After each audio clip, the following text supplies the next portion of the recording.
뭐라고요? 한국 정부에 돈을 요구한다고요? 이건 정말 말도 안 되는 소리예요. 여기 일본의 터무니없는 요구에 기가 찬 외국인 지질학자가 있습니다.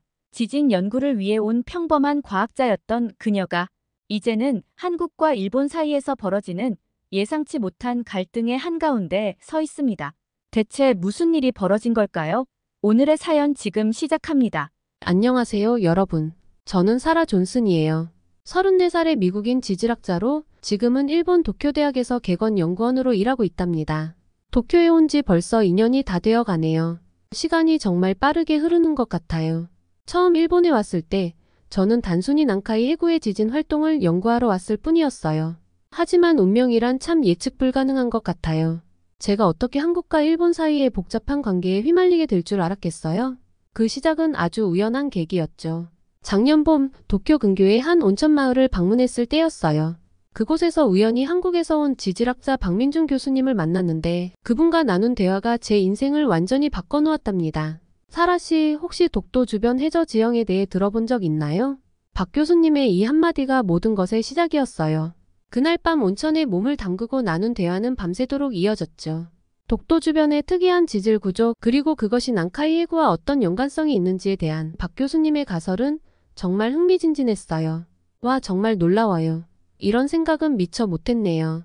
제 입에서 연신 감탄사가 터져나왔답니다. 그리고 그날 이후 저는 한국과 일본의 지질학적 연관성에 푹 빠지게 되었어요. 하지만 지금 제가 발견한 것들이 단순한 과학적 호기심을 넘어서 양국 간의 정치적 갈등으로 번질 줄은 꿈에도 몰랐죠. 일본 정부가 한국의 지진 방파제 역할에 대한 보상을 요구한다니 이건 정말 믿기 힘든 일이에요. 제 연구가 이런 식으로 악용될 줄 알았다면 정말 어떻게 해야 할지 모르겠어요. 하지만 이대로 가만히 있을 순 없겠죠? 제가 발견한 사실들이 두 나라 사이의 갈등을 부추기는 게 아니라 오히려 협력의 기회가 될 수 있다고 확신했거든요. 그래서 저는 결심했어요. 더 깊이 파고들어 이 모든 상황의 진실을 밝혀내기로 말이에요. 다음 날 아침 저는 평소보다 일찍 연구실로 향했어요. 머릿속은 여전히 복잡했지만 한 가지 확실한 게 있었죠. 바로 제가 할 수 있는 최선을 다해 이 문제의 해결책을 찾아야 한다는 거였어요. 연구실에 도착하자마자 제 동료 히로시가 저를 급하게 불렀어요. 사라 씨, 이것 좀 보세요. 그의 목소리에서 긴장감이 느껴졌죠. 컴퓨터 화면에는 일본 근해의 해저 지형도가 띄어져 있었는데 뭔가 심상치 않아 보였어요. 난카이 해구 주변의 지형이 미묘하게 변화하고 있었거든요. 보통 사람들은 눈치채기 힘들 정도의 작은 변화였지만 우리 같은 전문가의 눈에는 아주 분명히 보였답니다. 이건 말도 안 돼요. 제 입에서 저도 모르게 탄식이 흘러나왔습니다. 이런 변화가 의미하는 바는 너무나 명확했어요. 대규모 지진의 전조였죠. 히로시와 저는 밤을 새워가며 데이터를 분석했어요. 결과는 충격적이었죠. 난카이 해구에서 규모 8 이상의 대지진이 발생할 가능성이 점점 높아지고 있었어요. 이런 대지진이 일어나면 어떤 일이 벌어질지 생각만 해도 끔찍했어요. 일본 정부의 예측에 따르면 이런 대지진이 발생하면 최소 23만 명이 사망하고 209만 채의 건물이 피해를 입을 수 있대요. 하지만 실제로는 이보다 더 심각할 수 있어요. 일부 전문가들은 사망자가 33만 명에 이를 수 있고 경제적 손실이 2,000조 엔을 넘을 수 있다고 예측하고 있었거든요. 더 큰 문제는 이런 대지진이 쓰나미를 동반할 수 있다는 거예요. 시뮬레이션 결과를 보니 최대 34m까지 올라갈 수 있대요. 10층 건물보다 더 높은 파도라니 상상이 되세요? 저는 그 순간 동일본 대지진 때의 끔찍한 장면들이 떠올랐어요. 그때도 많은 사람들이 쓰나미의 위험을 과소평가했었죠. 우리의 연구 결과를 정부에 보고했지만 그들의 대응은 실망스러웠어요. 지자체의 60%가 대지진 발생 시 스스로 대피하기 어려운 주민들의 피난 계획을 마련하지 못했다는 사실을 알게 됐거든요. 게다가 병원들의 내진 설계도 부족해서 환자들의 안전도 보장할 수 없는 상황이었어요. 그런데 이런 와중에 더 황당한 일이 벌어졌어요. 일본 정부가 한국의 지진 방파제 역할에 대한 보상을 요구한다는 소식을 들은 거예요. 한국의 지진의 영향을 막아준다는 이유로 말이죠. 정말 믿기 힘든 일이었어요. 저는 이 상황을 더 자세히 알아보기 위해 한국의 박민준 교수님께 연락을 취했어요. 그분도 이 소식을 듣고 놀라셨더라고요. 우리는 화상회의를 통해 서로의 연구 결과를 공유했어요. 그 과정에서 우리는 놀라운 사실을 발견했죠. 난카이 해구의 움직임이 한반도 주변의 지질 활동과 밀접한 연관이 있다는 거였어요. 이 발견은 정말 중요했어요. 이는 단순히 한국과의 문제가 아니라 동아시아 전체의 지질학적 안정과 직결된 문제라는 걸 의미했거든요. 저는 이 사실을 어떻게 알려야 할지 고민했어요. 양국의 정부가 서로를 비난하는 대신 협력해야 한다는 걸 어떻게 설득할 수 있을까요? 그때 제 머릿속에 한 가지 아이디어가 떠올랐어요. 양국의 전문가들이 참여하는 국제 컨퍼런스를 개최하는 거예요. 이를 통해 우리의 연구 결과를 공유하고 공동 대응 방안을 모색하자는 거죠. 하지만 이런 제안이 받아들여질까요? 정치적인 이해관계에 휘말리지 않고 순수하게 과학적인 접근을 할 수 있을까요? 이 모든 상황이 제 머릿속을 어지럽혔어요. 과학자로서 그리고 인간으로서 제가 무엇을 해야 할지 고민이 깊어졌습니다. 이대로 가만히 있을 순 없었어요. 뭔가 행동을 해야만 했죠. 그리고 그 첫걸음을 내딛기로 결심했습니다. 제가 선택한 첫 행동은 한국과 일본의 전문가들이 참여하는 국제 컨퍼런스를 개최하는 것이었어요. 하지만 현실은 제 예상을 훨씬 뛰어넘는 난관의 연속이었답니다. 컨퍼런스 준비를 시작한 지 얼마 되지 않아 8월 8일 오후 4시 43분경 미야자키현에서 규모 7.1의 강진이 발생했어요. 처음에는 6.9로 추정됐다가 나중에 상향 조정됐죠. 이 지진으로 일본 전역이 혼란에 빠졌어요. 도쿄에서도 흔들림이 느껴졌는데 연구실의 책장에서 책들이 떨어지고 컴퓨터 모니터가 흔들리는 걸 보며 가슴이 덜컥 내려앉았어요. 그날 밤 저희 연구팀은 비상회의를 소집했어요. 히로시, 아키라, 유키 등 동료들과 함께 밤새 데이터를 분석했죠. 커피를 마시며 뜬 눈으로 밤을 새우는 동안 우리는 이 지진이 단순한 우연이 아니라는 결론에 도달했어요. 난카이 해구의 움직임과 분명한 연관성이 있었거든요. 그런데 다음날 더 충격적인 소식이 들려왔어요. 9일 후쿠시마 제1원자력발전소 원자로 2호기에서 25톤의 오염수가 누출되는 사고가 발생한 거예요. 이 소식을 듣는 순간 저는 2011년 후쿠시마 사고 당시의 끔찍한 기억이 플래시백처럼 스쳐 지나갔어요. 일본 정부는 해결료 냉각에는 문제가 없다고 발표했지만 저는 그렇게 낙관적으로 보지 않았어요. 지하수 오염 위험이 커졌거든요. 이 사고 소식을 들은 후 저는 즉시 후쿠시마 현지의 동료 연구자들에게 연락을 취했어요. 그들의 목소리에서 긴장감이 느껴졌죠. 사라, 상황이 생각보다 심각해. 정부 발표만 믿고 있을 때가 아니야. 이 말을 들으며 저는 우리가 준비 중인 컨퍼런스에서 이 문제도 반드시 다뤄야 한다고 결심했어요. 그리고 마치 재앙이 겹치기라도 하듯 연이은 태풍 소식이 들려왔어요. 제5 태풍 마리아가 일본을 강타했고 그 뒤를 이어 제6호 손띤, 제7호 안필까지 연달아 일본을 향해 북상하고 있었죠. 태풍 마리아가 도쿄를 강타했을 때 저는 연구실 창문을 통해 바깥 풍경을 지켜봤어요. 빗줄기가 마치 채찍처럼 내리치고 나무들이 강풍에 몸부림치는 모습이 보였죠. 도쿄 타워의 불빛이 흐릿하게 보일 정도로 비가 세차게 내렸어요. 그 순간 저는 자연의 힘 앞에서 인간이 얼마나 작은 존재인지 다시 한번 깨달았답니다. 이런 위기 상황 속에서 컨퍼런스를 준비하는 것은 정말 힘들었어요. 매일 밤 잠들기 전 과연 이 컨퍼런스가 의미가 있을까? 라는 의문이 들기도 했죠. 하지만 이럴 때일수록 국제협력이 더욱 필요하다고 생각했어요. 우리가 힘을 모아야만 이 위기를 극복할 수 있을 거라고 믿었거든요. 컨퍼런스 준비 과정에서 가장 힘들었던 건 일본 정부의 비협조적인 태도였어요. 그들은 우리의 연구 결과가 불필요한 공포를 조성한다며 컨퍼런스 개최를 반대했죠. 심지어 일부 관리들은 저를 외국인 문제아로 낙인 찍으려 했어요. 한 번은 정부 관계자와의 미팅에서 이런 일이 있었어요. 그 관리는 제 눈을 똑바로 쳐다보며 말했죠. 존슨 박사, 당신은 우리나라의 관습을 이해하지 못하는 것 같군요. 이런 민감한 문제는 조용히 처리해야 합니다. 그 말을 듣는 순간 제 안에서 뜨거운 분노가 끓어올랐어요. 관습이요? 수많은 생명이 위험에 처한 상황에서 관습을 핑계로 진실을 감추려 하시는 겁니까? 제 목소리가 떨리고 있다는 걸 느꼈지만 물러설 수는 없었어요. 이런 어려움 속에서도 우리 팀은 포기하지 않고 컨퍼런스 준비를 계속했어요. 한국의 박민준 교수님과 매일 밤 화상회의를 하며 프로그램을 구성했고 전 세계의 저명한 지질학자들에게 참가를 요청했죠. 그런데 컨퍼런스 개최 일주일 전 또 다시 충격적인 소식이 들려왔어요. 규모 6.0의 지진이 노토반도 인근 시카 원전과 불과 45km 떨어진 곳에서 발생한 거예요. 이 소식을 듣는 순간 저는 온몸에 전율이 흘렀어요. 우리의 예측이 현실이 되어가고 있다는 생각에 두려움과 책임감이 동시에 밀려왔죠. 이 사건 이후 컨퍼런스에 대한 관심이 폭발적으로 늘어났어요. 언론에서는 연일 저희 연구팀의 예측과 앞으로의 전망에 대해 보도했고 시민들 사이에서는 불안감이 급속도로 퍼져나갔죠.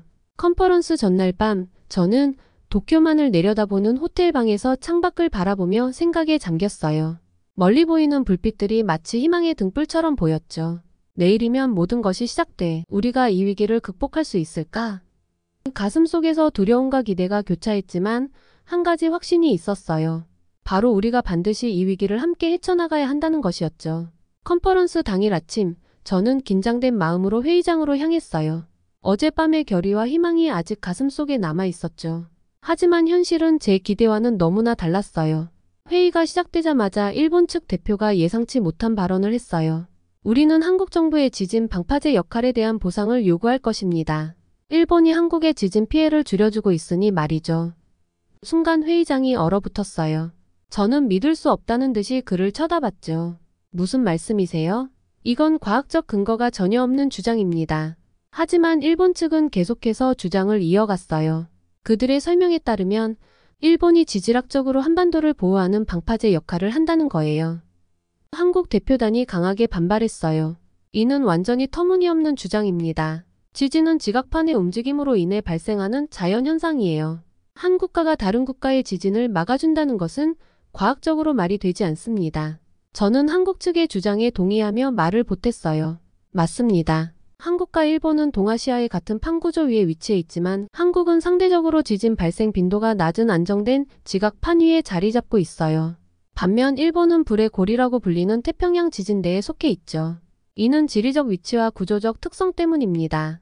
일본이 한국의 지진 방파제 역할을 한다는 주장은 이러한 과학적 사실을 완전히 무시한 것입니다.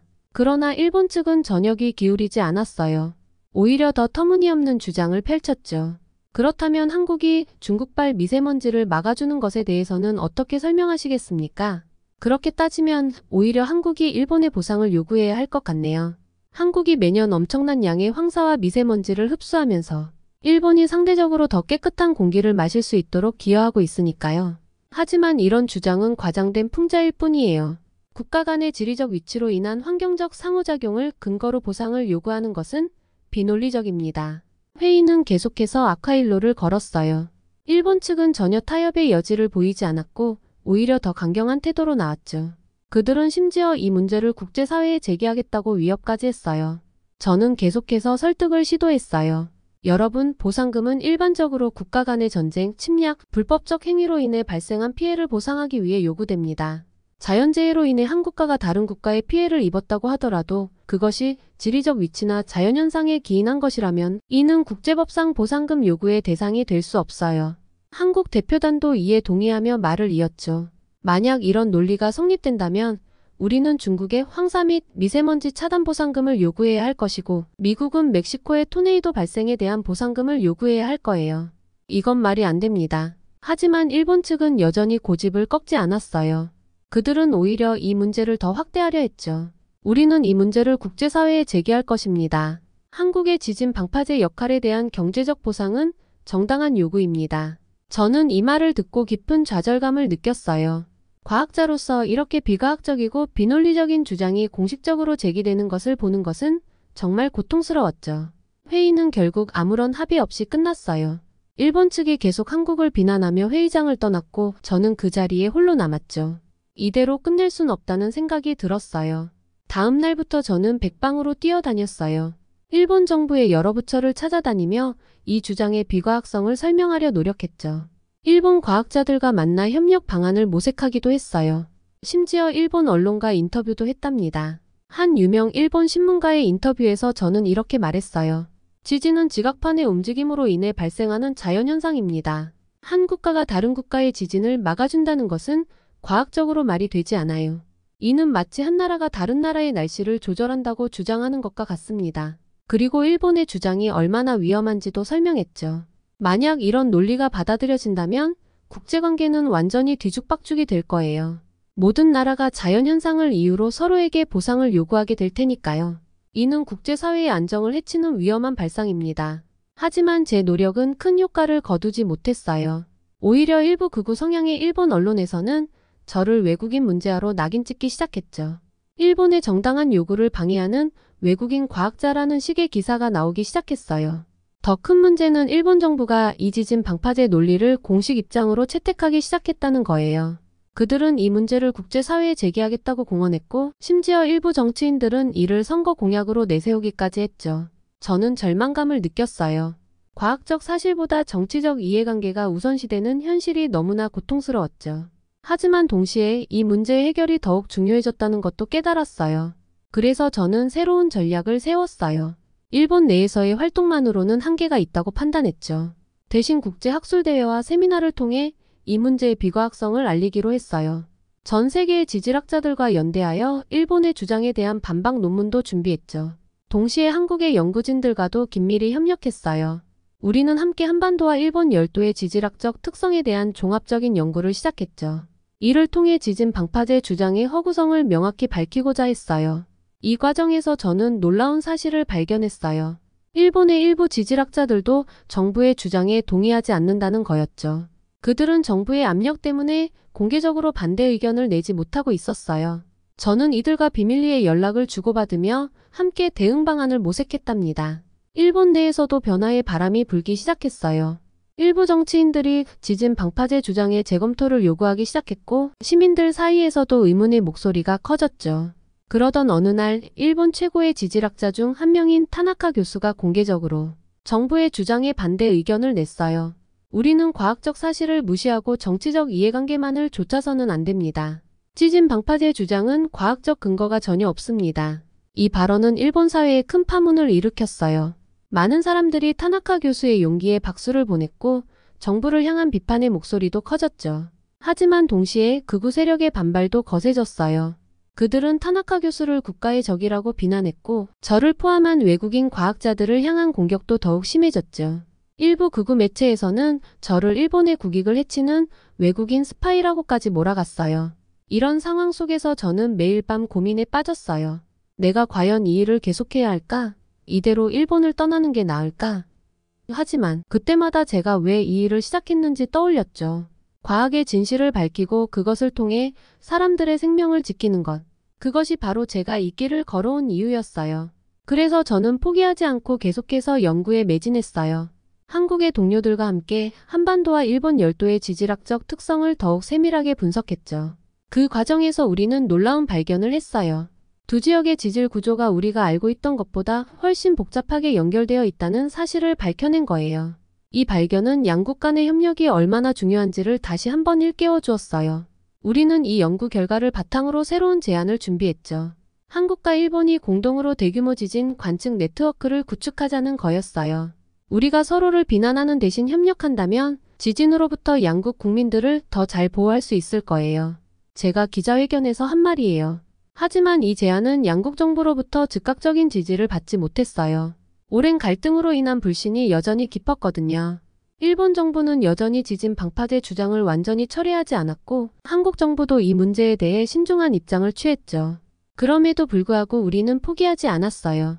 계속해서 연구 결과를 발표하고 언론 인터뷰를 통해 우리의 입장을 알렸죠. 서서히 변화의 조짐이 보이기 시작했어요. 양국의 일반 시민들 사이에서 우리의 제안에 대한 지지 의견이 늘어났고 일부 정치인들도 우리의 주장에 귀를 기울이기 시작했어요.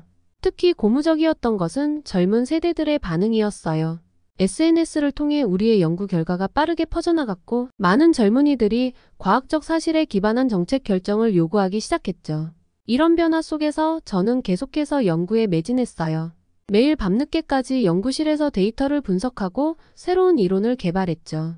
때로는 너무 지쳐서 포기하고 싶을 때도 있었지만 그럴 때마다 제가 왜 이 일을 시작했는지 떠올렸답니다. 과학의 진실을 밝히는 것, 그리고 그것을 통해 인류에 기여하는 것. 그게 바로 내가 과학자가 된 이유야.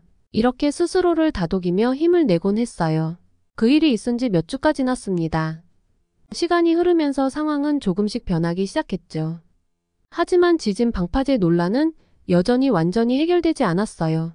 오히려 일부 일본인들 사이에서는 이 주장이 더욱 강화되는 듯한 모습을 보이고 있죠. 최근 일본의 한 극우 정치인이 또다시 지진 방파제 주장을 들고 나왔어요. 그는 국회 연설에서 일본은 한국의 거대한 방파제 역할을 하고 있다라고 말했죠. 이 발언은 일본 사회에 또 한 번 큰 파문을 일으켰어요. 더 놀라운 건 이 발언에 동조하는 사람들이 적지 않다는 거예요. 일부 언론에서는 이 주장을 뒷받침하는 듯한 기사들을 내보내기 시작했고, 소셜미디어에서는 이를 지지하는 목소리가 높아졌어요. 심지어 일부 지방 정부에서는 지진 방파제 보상금 요구를 공식 의제로 채택하겠다고 나서기도 했죠. 이런 상황을 보면서 저는 깊은 좌절감을 느꼈어요. 우리가 그동안 열심히 연구하고 설명했던 과학적 사실들이 무시되는 것 같아 너무나 안타까웠죠. 때로는 이 모든 노력이 헛된 것은 아니었을까 하는 의문이 들기도 했어요. 하지만 그럴 때마다 저를 다시 일으켜 세운 건 한국의 모습이었어요. 놀랍게도 이런 터무니없는 주장에도 불구하고 한국은 여전히 협력의 손길을 내밀고 있었거든요. 얼마 전 한국 정부는 공식 성명을 통해 과학적 사실에 기반한 협력만이 양국의 안전을 보장할 수 있다고 밝혔어요. 더 나아가 한국 지질학계에서는 일본과의 공동 연구를 제안했죠. 지진 예측과 대비를 위한 대규모 프로젝트였어요. 이런 한국의 모습을 보면서 저는 깊은 감동을 받았어요. 이토록 비과학적이고 비논리적인 주장을 펼치는 일본에 대해서도 한국은 여전히 이성적이고 협력적인 태도를 유지하고 있었으니까요. 한국은 정말 대단해요. 제 일본인 동료 야마다 교수가 말했어요. 우리가 이런 터무니없는 주장을 하는데도 여전히 협력하려고 하다니. 우리가 배워야 할 점이 많아요. 저도 전적으로 동의했어요. 한국의 이런 모습은 과학자로서 그리고 인간으로서 제게 큰 영감을 주었답니다. 어떤 상황에서도 이성과 협력의 정신을 잃지 않는 것, 그것이야말로 진정한 강대국의 모습이 아닐까요? 하지만 동시에 일본의 현실을 보면 마음이 무거워졌어요. 제가 아무리 노력해도 바꾸기 힘든 벽이 있다는 걸 느꼈거든요. 과학적 사실보다는 정치적 이해관계가 우선시되는 현실, 그리고 그것을 쉽게 받아들이는 사회 분위기. 이런 것들을 보면서 저는 점점 더 일본에서의 미래에 대해 회의적이 되어갔어요. 결국 저는 큰 결심을 하게 되었어요. 일본에서의 연구를 정리하고 고국으로 돌아가기로 한 거죠. 이곳에서의 경험을 바탕으로 새로운 시작을 하고 싶었어요. 물론 이 결정이 쉽지는 않았어요. 2년 동안 쌓아온 모든 것을 뒤로하고 떠나야 한다는 게 너무나 아쉬웠거든요. 하지만 떠나기 전에 꼭 하고 싶은 일이 있었어요. 바로 한국을 방문하는 거였죠. 그동안 연구를 통해 간접적으로만 알아왔던 한국의 지질을 직접 보고 싶었어요. 그리고 한국의 과학자들을 만나 그들의 연구 방식과 정신을 배우고 싶었고요. 한국 방문을 앞두고 있던 어느 날 연구실에서 짐을 정리하고 있을 때였어요. 제 일본인 동료 스즈키 씨가 커피를 들고 와 농담처럼 말을 건넸죠. 사라 씨, 한국에 가면 꼭 독도도 가봐야 할 거예요. 거기가 바로 지진 방파제의 핵심 아닌가요? 그 말을 듣는 순간 저는 잠시 할 말을 잃었어요. 하지만 곧 스즈키 씨의 장난기 어린 눈빛을 보고 피식 웃음이 나왔죠. 우리는 서로를 바라보다가 동시에 크게 웃음을 터뜨렸어요. 그때 문득 깨달았어요. 우리가 이렇게 웃을 수 있다는 것, 그리고 이 터무니없는 주장을 농담거리로 받아들일 수 있게 되었다는 것. 그동안 우리가 얼마나 많은 것을 겪고 또 배웠는지를 보여주는 것 같았어요. 처음 이 지진 방파제 이론을 들었을 때의 당혹감과 분노, 그리고 그 후의 긴 논쟁과 설득의 과정들. 그 모든 것을 지나 이제는 이렇게 웃으며 이야기할 수 있게 되었다는 사실이 새삼 감격스러웠죠. 그 순간 제가 한국으로 떠나기로 한 결정이 정말 옳았다는 확신이 들었어요. 새로운 시작을 향한 기대와 설렘이 더욱 커졌답니다. 한국 방문을 준비하면서 많은 생각을 하고 있어요. 일본에서의 경험 그리고 앞으로의 계획에 대해서요. 분명 쉽지 않은 시간들이었지만 이 경험이 저를 더 강하고 현명한 과학자로 만들어주고 있다고 믿어요. 그리고 무엇보다 한국이라는 나라에 대해 깊은 존경심을 갖게 되고 있죠. 과학을 존중하고 어려운 상황에서도 협력의 자세를 잃지 않는 한국의 모습은 제게 큰 깨달음을 주고 있어요. 한국으로의 여행 그리고 그 이후의 새로운 삶이 너무 기대돼요. 일본에서의 경험과는 완전히 다른 활기 넘치고 역동적인 한국의 모습을 직접 경험하게 될 생각에 가슴이 뛰고 있어요.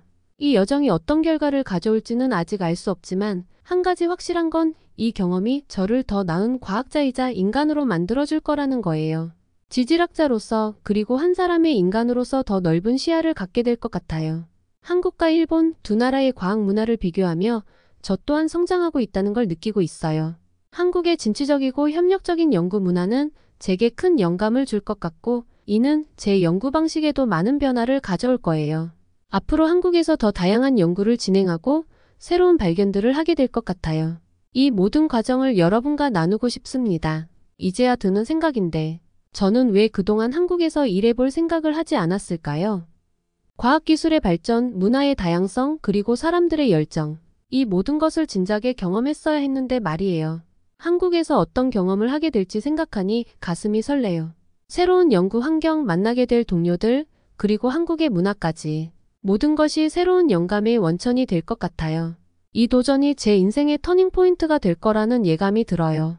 아직 모든 게 불확실하지만 그래서 더 가슴이 뛰는 것 같아요. 미지의 세계로 뛰어드는 과학자의 마음으로 한국행을 준비하고 있답니다. 다음에 소식을 전할 때면 아마도 한국의 지질학 연구소에서 보낸 첫날의 흥분된 마음과 예상치 못했던 발견들로 가득한 이야기를 들려드릴 수 있지 않을까요? 기회가 된다면 꼭 한국에서의 새로운 모험담을 전해드리고 싶어요. 지금까지 제 이야기에 들어주셔서 정말 감사합니다. 오늘의 사연 어떠셨나요? 오늘 이야기가 좋으셨다면 구독과 좋아요 눌러주시고 주변의 많은 분들에게 공유해주세요. 사연자분에게 응원과 격려의 말씀들을 댓글로 남겨주세요. 감동 뭉클에서는 여러분의 마음들을 모아 사연자분들에게 전달해드리고 있습니다. 감동적이거나 재미있는 실제 사연들을 제보받고 있으니 소개해주고 싶은 사연이 있으시면 위 메일로 제보해주시기 바랍니다. 오늘도 여러분의 하루의 작은 즐거움이라도 되었기를 바라며 지금까지 감동 뭉클이었습니다. 구독과 좋아요는 영상 제작에 큰 힘이 됩니다. 끝까지 시청해주셔서 감사합니다. 다음에 더 좋은 영상으로 찾아뵙겠습니다.